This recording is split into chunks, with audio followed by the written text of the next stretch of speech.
Saylor. You have over 48 patents, and now you are so big into the Bitcoin crypto space. How did you get introduced to crypto initially? In 2013, I heard about Bitcoin, but I didn't need it, and I just dismissed it as an oddity. And in 2020, my company faced an existential crisis, and I realized that I was either going to have a fast death or a slow death, or I needed to take a risk and transform the business. So what we did is we looked around for something like digital gold that we could purchase on our company's balance sheet that would save the company and give us a future. And so that's how I came across crypto. If you were to talk to my 5-year-old and you were to say, this is what cryptocurrency is, how do you explain it to people? In the modern era, a pseudonymous programmer named Satoshi Nakamoto developed a digital form of money, took advantage of cryptography, networking, and semiconductors, and created what we'll call digital gold. He wanted to create a copy of gold, but he wanted to put it in cyberspace. He wanted to make it possible to move it at the speed of light, to provide monetary sovereignty as a reaction to the great financial crisis back at the end of the last decade, when most of the population lost trust in the money or the currencies they had in banks. How do you make gold better? You make it digital, so I can send it from New York to Tokyo in a few minutes. You make it capped. It's impossible to make any more. There's only 21 million Bitcoins. 21 million forever. You can take it with you. Nobody can take it away from you. And you can put it on a computer, which means you can program it at the speed that the computer thinks. And that made it the ideal money for the digital age. A lot of people say, all right, if I want to invest a little money in Bitcoin, I don't know where that goes, but it does go somewhere. You're saying it's actually more secure and safer than actually putting it into a bank because it's yours and no one could ever take that from you. Is that right? The real appeal of Bitcoin is people don't want to invest or risk their money. They want to save their money. So Bitcoiners would say, we're not investing, we're saving. It's a savings technology. What if you just wanted to take your life savings and put it into a bank in cyberspace that promises to never freeze your funds, that isn't run by humans, it's run by incorruptible software, and you're going to go to sleep for a decade, right? If you're Rip Van Winkle, what can I buy that 30 years from now will be more valuable, that will hold its value? But the real breakthrough, the aha, is if I can send $1 million from me to you without an intermediary, we want to know that we control it, not our bank, not our government, not the mayor, not the CEO of the company. When I first started looking for digital gold, I saw there were 10,000 different crypto networks. And I said, what's the winner? What's the safe one? What's the secure choice? And we sifted through and we said, well, the largest, most valuable one appears to be Bitcoin.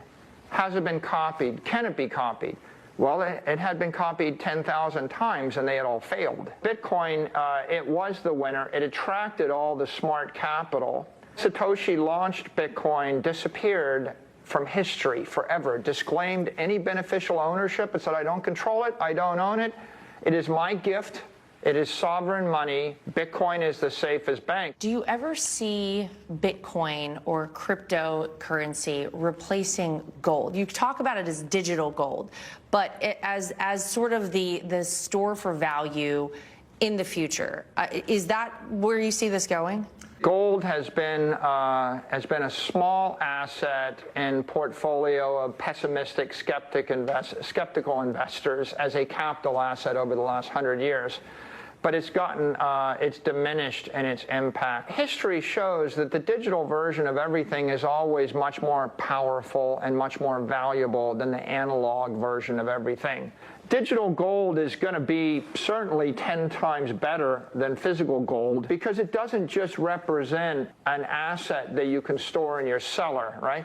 You could think of it as, well, I just put it in a vault and I store it forever. You were at the White House Crypto Summit last Friday. Why was that so important? If we want to make America great again, we have to do it with creativity, with imagination, with innovation, with inspiration. This administration, it supports the American entrepreneur, it's pro-technology, and it believes we can grow and innovate our way to a better world. We can create digital tokens that 40 million businesses can issue overnight, and they can raise $10 trillion in order to engage in capital creation and innovation. Their customers and investors want to give them money. We can tokenize our stocks and bonds. We can tokenize our currency. We can put the US dollar in a digital asset form. We will export our currency to China, to Russia, to Africa, to Europe. Everybody on Earth will be using our currency to trade every minute of the day on 8 billion smartphones. Wow. And then this last idea is embrace Bitcoin. Bitcoin is the one universally acknowledged commodity. If we let banks in the United States use Bitcoin and custody it and sell it and buy it and loan against it, if the United States government begins to hold it in a strategic reserve, the beneficiary will be America. If you could talk to President Trump and say, here's the one thing I would tell you to do to ensure that America leads the way in the crypto space, what would you tell him? I would say he's already done the first thing, which is highlight Bitcoin as a store of value, as digital gold, and put the United States support behind a strategic Bitcoin reserve. The second thing is to support the creation in law of a legitimate path for issuers in the United States to issue digital tokens, digital securities, and digital currency. Because if American companies can create those digital assets, we will become bankers to the world. What does the future look like to you with Bitcoin, with cryptocurrency in general? Where do you see it 5, 10, or even 100 years from now? I think big tech is going to embrace Bitcoin. They're going to let you hold your Bitcoin on your iPhone, on your Android phone. It will find its way into Microsoft software, Amazon software, Google, Apple software. I think that banks are going to embrace Bitcoin. So your bank's going to give you a loan against your Bitcoin. It'll buy Bitcoin for you. Insurance companies will start to support Bitcoin. I think families will increasingly begin to see it as their savings account. The yoga studio, the restaurant, the hotel chain, they'll be able to raise capital in order to improve their business and to innovate. And I think that sound money, that will spread through South America, Africa, Asia.